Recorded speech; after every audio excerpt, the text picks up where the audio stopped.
I seen a clown in real life the other day. I seen a clown in real life the other day. I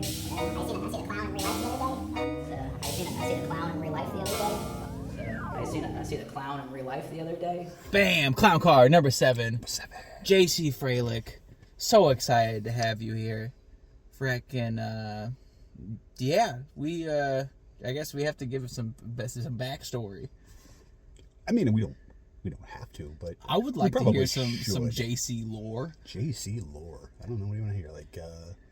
Like every 27 years, I come to abduct some children from a small town, and Buchanan was it? Is exactly. That okay, yeah. Jeepers Creepers vibes for sure. That's how I describe you. I'm like, I mean, like, let's not, because that guy who directed that turned out to be something or other. But oh shit, I didn't know there's. Yeah. Oh, yeah. Damn. Yeah, there's Jeepers Creepers. Creepers accusations. Yeah. Damn.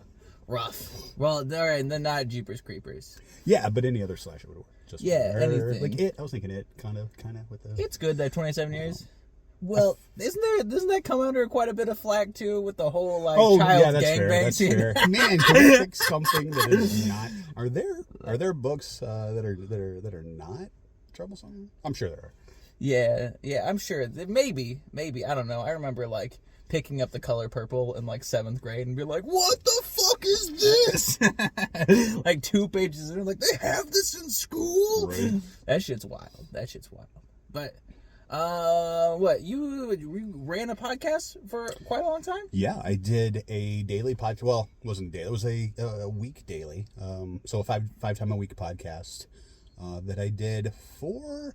I'm really, really bad with times. This is where my wife is the portion that completes the one. I'm really bad with years. It's all a big lump of time, sort of like Doctor Who, not necessarily that nerdy, but it's a big lump of time. It's either later, recently, or before then. So it's all I am really, really bad. Katie's like, what was that? 2004? And I'm like, sure. Sounds right. Yeah. I just go with it because she's really good at that stuff, but I am terrible with lengths of time. Mm-hmm. So I want to say I did the daily one for just over a year. Okay. Just over a year. And then Katie and I did a weekly podcast, and she, whenever she sees this, she's gonna name the numbers. I don't remember exactly how many we did. We did it weekly. I know we passed 21. I want to say it was 30, 34 we ended up with. Good shit. So, yeah, we couldn't do it every week, but it was a really good time, man. Hell yeah. And you had lots of comics on there? Yeah, interview comics? Well, we did. So my daily one was just funny. So my daily one was essentially a Weekend Update type.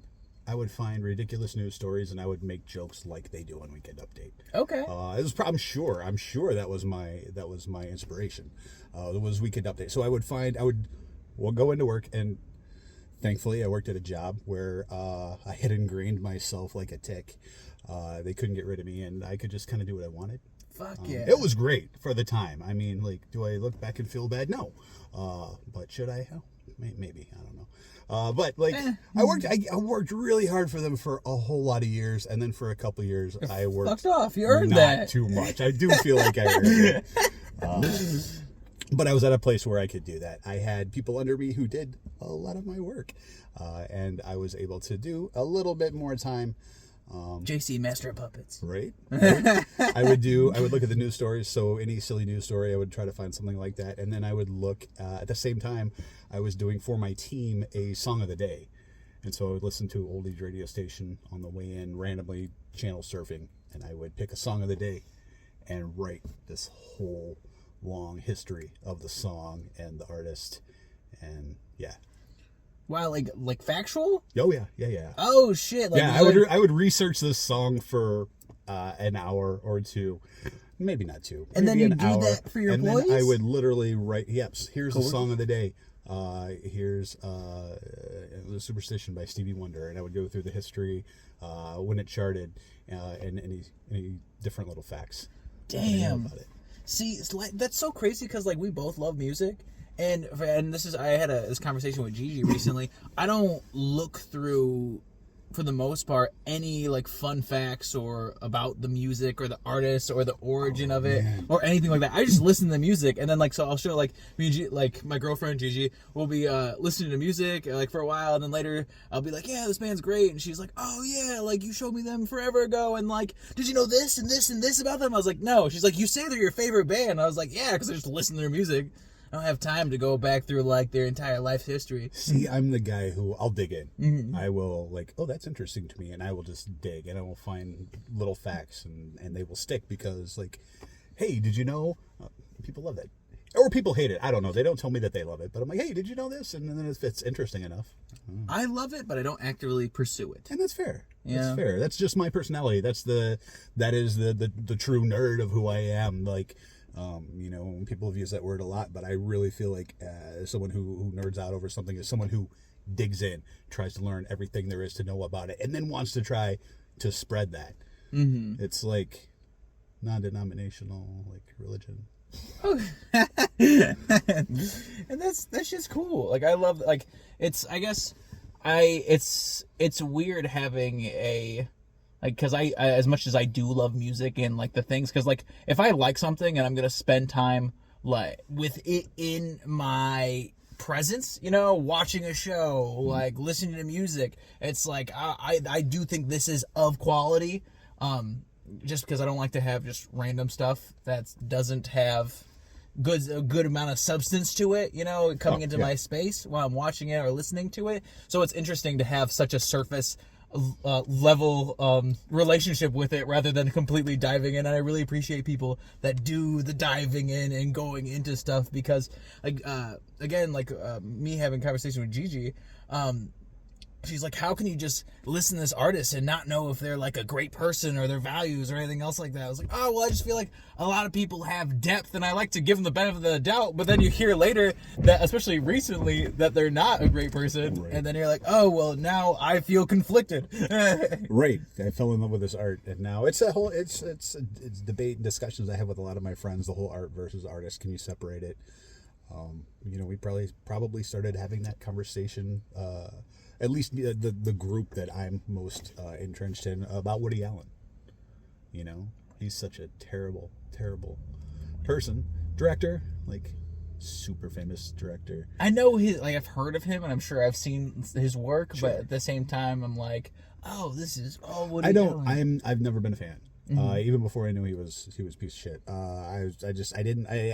But that's the one that people, because I don't want to retread this whole thing, but like if I remember right, he had sex with his stepdaughter or something like that. Yeah, it was crazy. It was nuts.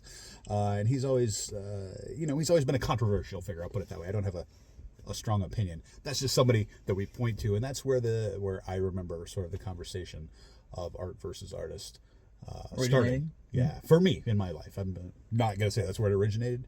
Who the hell knows? But in my life, in my circle, that's when we started saying we might have to, if we can, separate this piece of art from this person. And can we? Is that something we can do, especially with a movie, when so much of your person comes through? Like every person that works on a movie leaves a piece of themselves in it. And so, like, the director is definitely, it's his vision.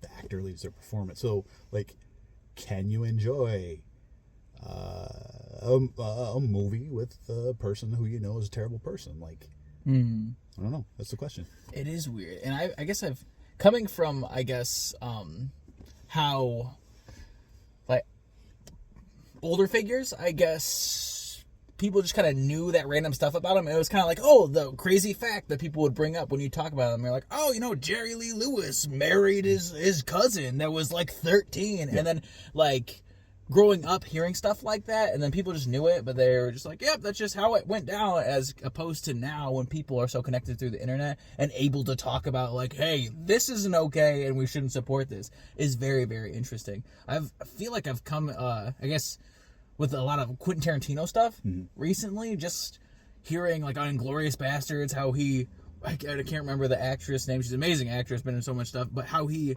supposedly was actually choking her in that scene. Yes, exactly. And just all the crazy, uncomfortable shit he's put in his movies over the years that is specifically directed through him and that he takes part of. It's so weird. Well, I mean, it's that way. There's so many different personalities. That's just one. Like, one of my favorite all-time films is Psycho, directed by Alfred Hitchcock.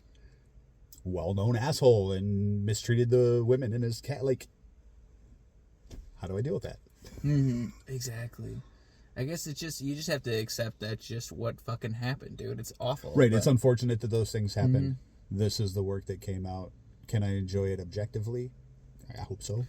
Yeah, but I'm not gonna be like, man, this guy's the best. Yeah. Right. No, like, Hitchcock was terrible. Like, he abused so many of those actresses on some of those sets. But and I don't believe there was like sexual abuse. I mean, just like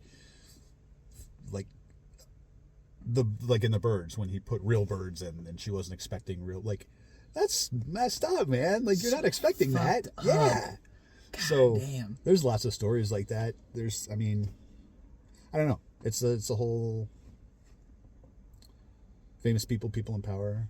Oh yeah, and it does, like, separating the art from the artist. It's a conversation that has been so, at this point. We're gonna solve it though. Oh, we're gonna figure out right now in the clown car.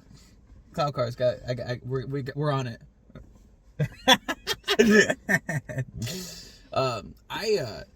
I guess what people don't know our relationship. No. We both work at a dispensary. Have for almost 3 years of time now. Yeah. Beyond our work relationship, very good friends. Absolutely. You have a lot of knowledge about comedy. I do. Because you were in comedy for quite some time, right? It wasn't terribly well. I don't know if he's from the first time I did it to the last time I did it. I guess it was a fair stretch. Not even what you've done yet, but over the course of a couple years, 3 years. Plus, I did some writing, so I don't know. It's hard to put a line on when I stopped and whatnot. But you got an inside scoop on what it's like to be in a scene though, and be actively pursuing it, and the different things that happen to make comedy happen. Yeah. I was lucky enough to be in the Indianapolis comedy scene several years ago.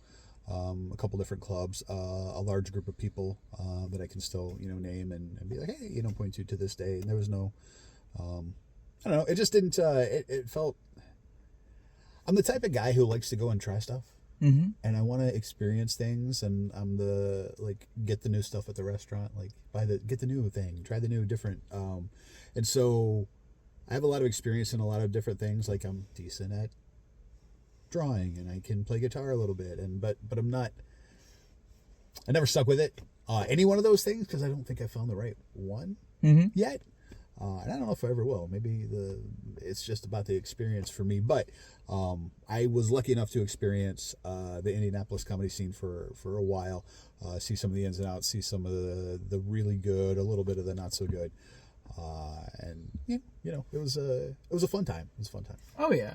Especially, going at your point of trying out these things. I'm that type of person that wants to try out something new just to see the perspective of it. Yeah. I think there's so much value in that, and I love seeing all the different points of how something works to have this end product. Like, I learned that about myself working at a restaurant.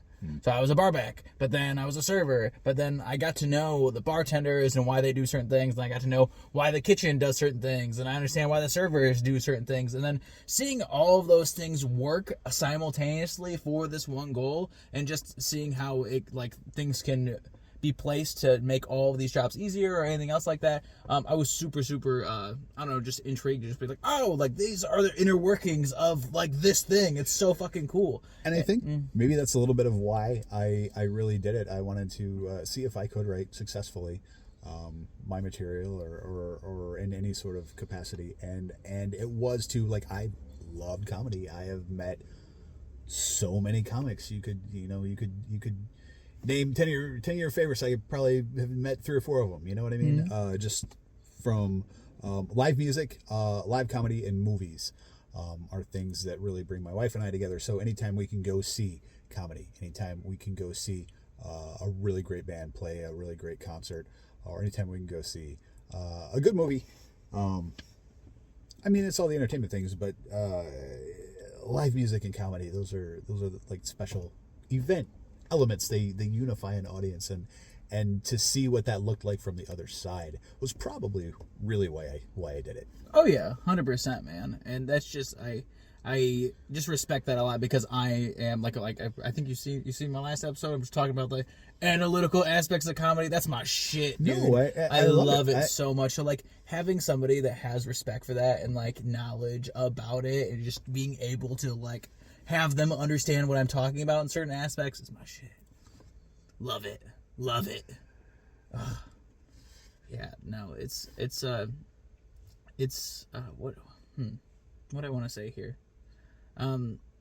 Yeah, I guess just I am the same way. I love just checking out new things and trying to get the perspective on it, even if I'm not gonna like 100% stick with it and do, you know, like make this my whole personality. There's so much value in just checking something out. There is, for sure. And I think people get the wrong idea that if you like to do something, if you enjoy doing something, you should throw your whole self at it.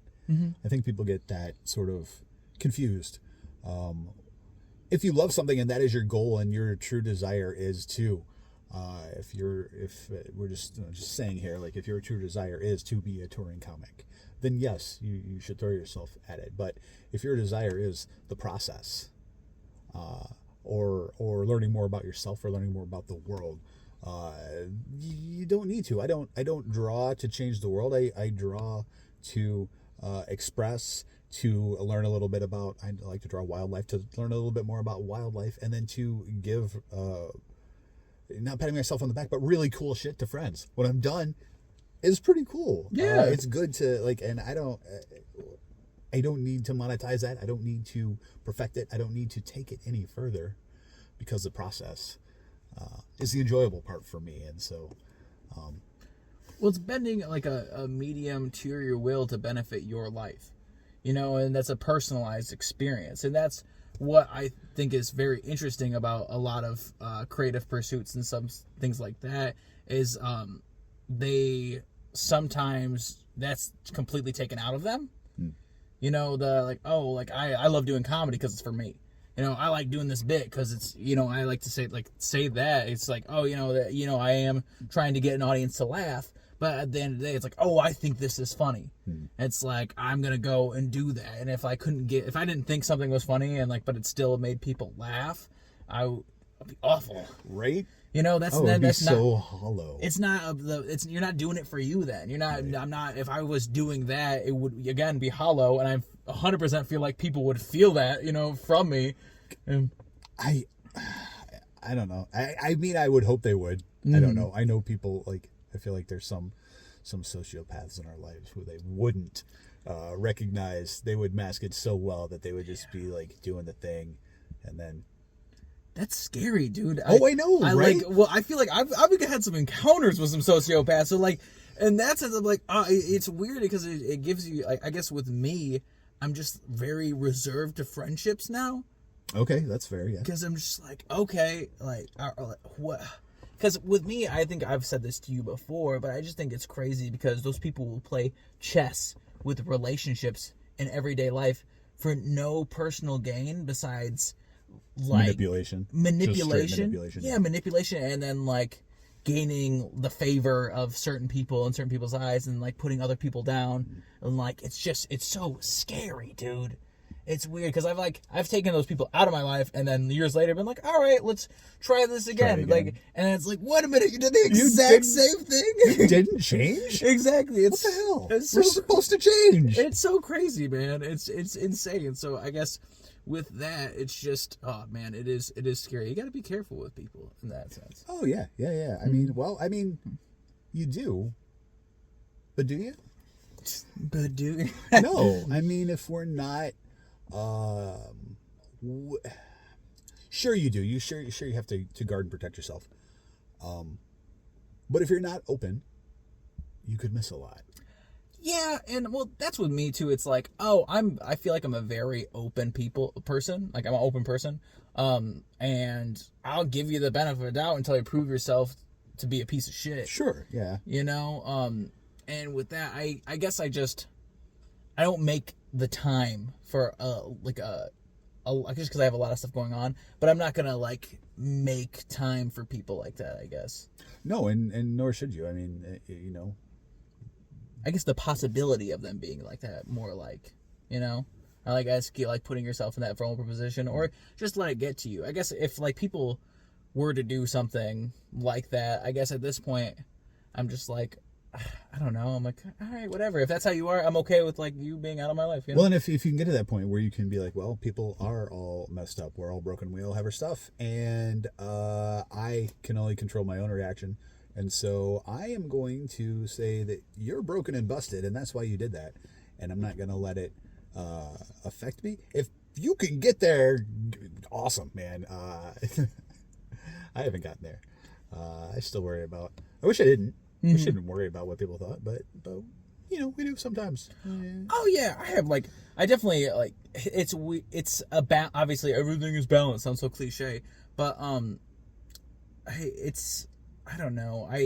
I'm comfortable like with if somebody like fucks me over. I'm like, okay, I have the comfortability knowing, all right, I don't have to actively have you in my life.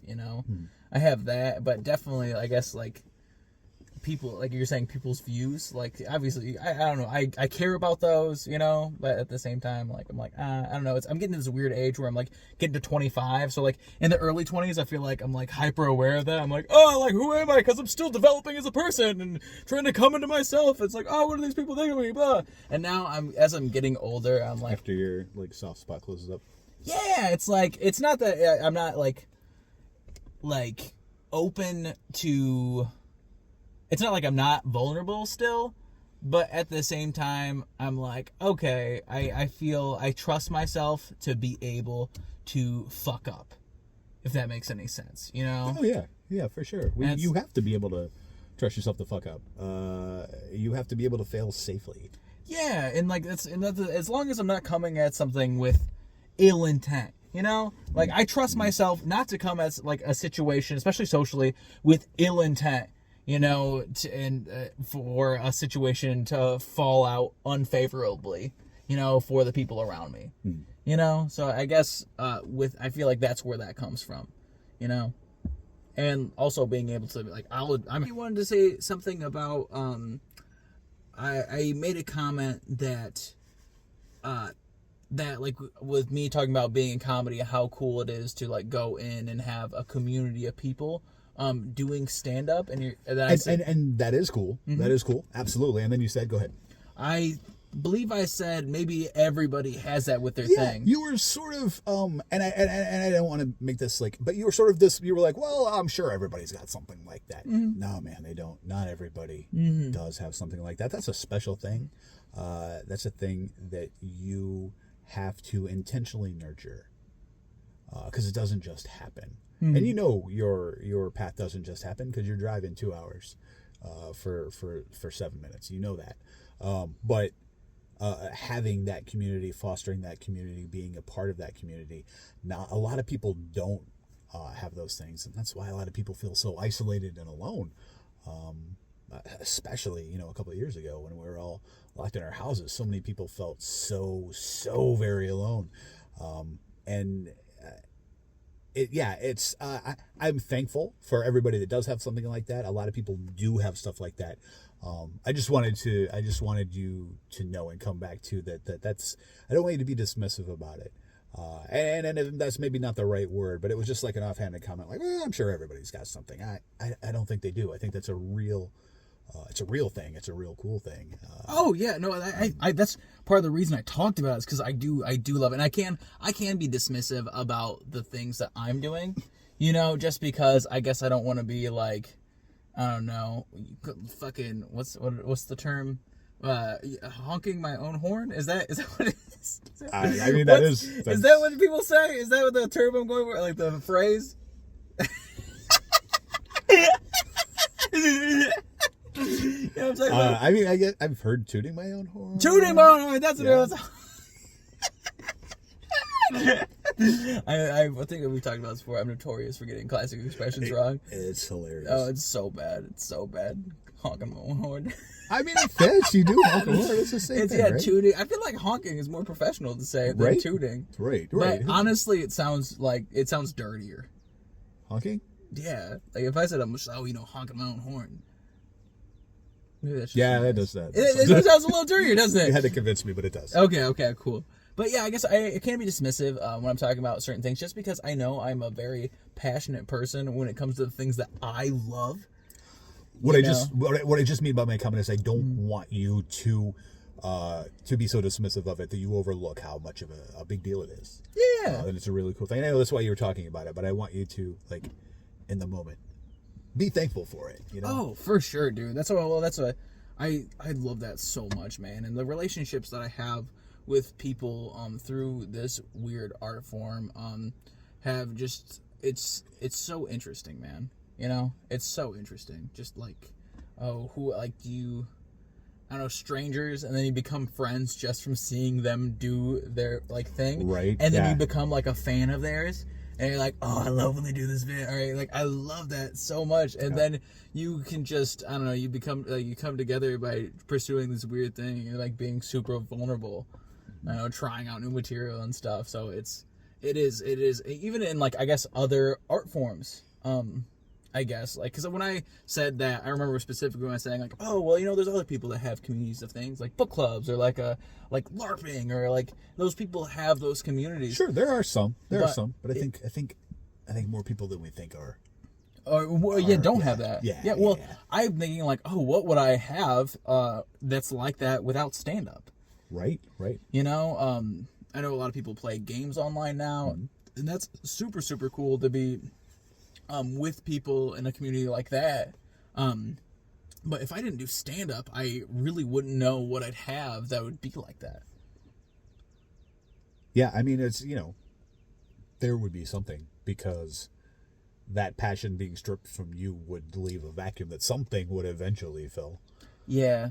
I feel like, 100%. Well, I feel like I put a lot of... Cars would be I've become a car guy. Oh, I know. As a child, I collected walking sticks. So maybe just means you picked up sticks while you were... No, I had legit walking sticks that people carved. So I guess I'd just be a walking stick guy, maybe. I feel like deep down inside I still kind of am. I still have some of them. You should start rocking the walking stick. You think so? I think you should. It wouldn't be like a 18-year-old guy wearing a fedora. It wouldn't have that vibe. I'd have to see it. Have to see it. Yeah, it'd have to be. I think it'd have to be more like a wizard staff. Oh, well, that's kind of what I'm picturing. I'm not really picturing a walking stick. I want a wizard staff. Picturing a wizard staff. Damn, that shit would be so cool. Imagine me doing stand up completely regular 2023 comic whatever, black shirt, some Nikes, jeans, but with then just staff. Casual wizard staff. And never mention it. Exactly, never mention it at all. I feel like that's the way to go about it. And you know what I'd love? Suppose I just started walking into work one day with a wizard staff. And everybody just no question, and then just one person's like, "What the fuck?" I feel like there would just be one though, just one. You could probably name them. Mm-hmm. They don't know, but Jasper's been watching tons of Scooby-Doo, as I told you. Yeah. I want to come upon an episode where when somebody's like, "Why the fuck is there a talking dog?"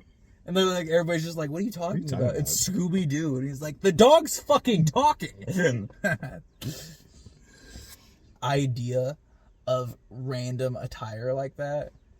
Some real, I don't know. A kilt? Yeah. I seen those ear cuffs, the fucking Matrix ear cuffs I seen online not too long ago. I'm like, what about those vampire finger things? Yeah. Dude, that shit is so fucking tight. All of them. Wizard staff with the finger, I feel like you kind of have to. It's imagine just having a night helmet on and not just having regular clothes. Now you gotta have the fucking full suit of armor. Made me think about a Mandalorian helmet. Oh no! Oh shit! There we go. Look at that. Clown car. Technical difficulties. What are you talking about? This is a real podcast. Real. Mandalorian helmet. I think I should. And then when people say anything about it, I'll just say, "This is the way." That shit's tight. Yeah. With my beard sticking out. That'd be awesome. Damn. I'd be into it. Man, there's a guy in Grand Rapids that I've seen him several times. He wears a suit of armor everywhere. Everywhere.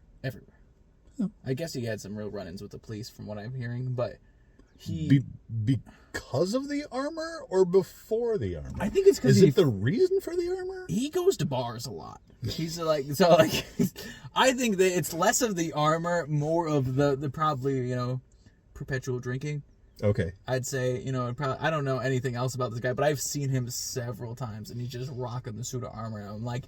And it's just so tight. Just because you see the people that know him, they're having casual conversations with this guy in a suit of armor, and it's the coolest fucking thing. It's amazing. Suit of armor. Like, I wish there was more to the backstory where the run-ins with the police were the reason for the armor. Like, that'd be sick. Yeah. Sir, you can't have that. What are those things called? What are the fucking... Children's? Yeah. I don't know why you know that. Yeah. Take those greaves off. That'd be so fucking tight, bro. Yeah, and that's cool. I don't know.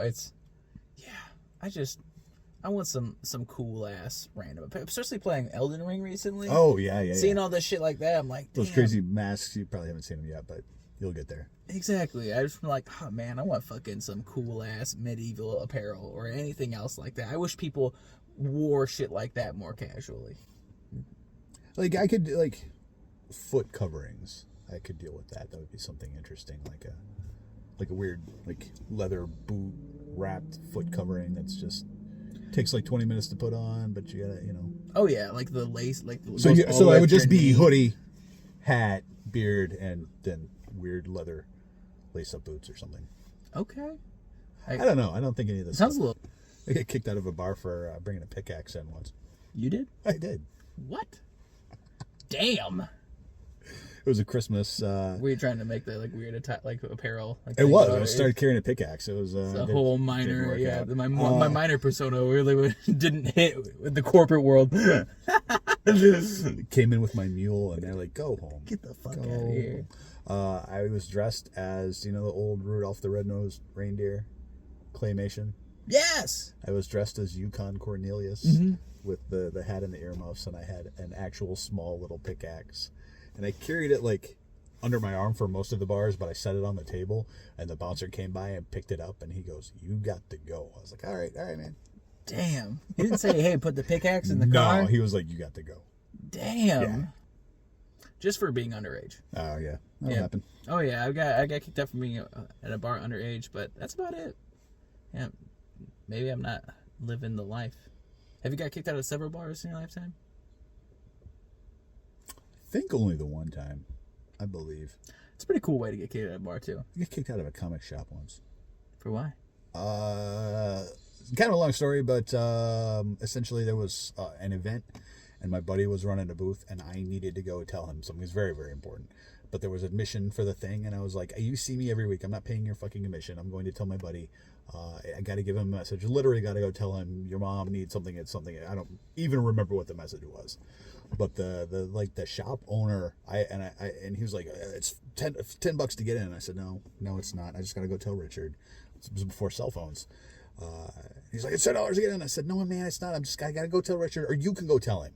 He's like, "I'm not going to tell anybody anything." I said, "Okay, I am." And I walked in, and he, like, literally physically, like, grabbed me from behind and tried to remove me. And I was, yeah. Damn. Yeah. And that's the guy who spent, like, hundreds of dollars in his comic shop as a high school kid. Like, hundreds of dollars. Thousands of dollars, more likely. $100. Hundreds of dollars over the course of a month. But, yeah. He just had a freak out. It was a bad day for him, I guess. That's some metal shit, though. Right? That's pretty fucking cool. I thought you were going to be, like, making, like, a controversial point on, like, some comic. Yeah, it was. No, it's just a disagreement with the owner. Hell yeah. Still good shit, though. Yeah. Way to be firm. Right? Stand up to the man. Standing up to the man, you know? The dude, the fucking dispensing comic books, they think they're God. Right? These guys, fucking these comic book shop owners. Bunch of fucks. Someone's got to put them in their place. They need to. 100%. I feel like that's... I have no idea. A friend of mine was telling me how his dad, every night when he'd go to sleep, he'd watch the same movie for years. I've heard of people doing that. It was Billy Madison. He'd watch Billy Madison every single night of his life, like while he was going to sleep. You know, I've heard of people doing that. Now I have to dig where I found, because if you would have asked me a minute ago before you told that story what movie it was that the person that I had heard, I would have said it was Billy Madison. Yeah. So I have either heard that story from you. It's not out of the question. Or I know somebody else. I gotta call a friend.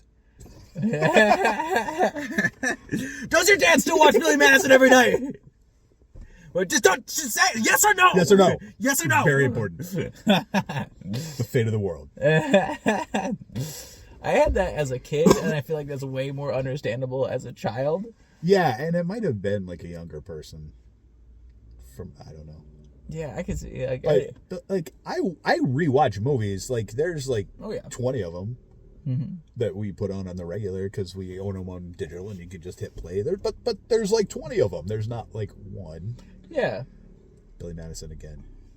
Some movies that rewatchability is just so crazy. Like, I could Enter the Spider-Verse. That's one of them. Watched that so many times with Jasper. Yeah. Iron Giant, I've watched 1,000 times. So that's on my list of shame. Have I told you that? Oh, yeah, we know. We've talked about this several times. It's my list of shame right there. Iron Giant. Oh, it's so fucking good. Oh, I know. Absolutely, I know it is. Mm-hmm. I know I love it. Mm-hmm. Just never seen it. And deal. And we're out. Where you wanna plug anything? Doing your stuff?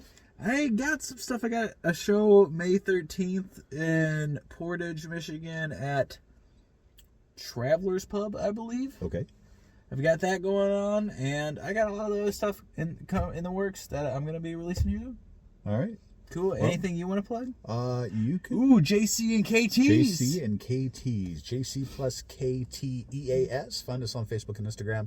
Come on out and see us at the Skips Farmers Market, Union Pier, New Buffalo area. We'll be out there every Saturday selling our tea. Hell yeah. Yeah. Thanks, JC. Of course, man. Thank you. Bye, Clown Car.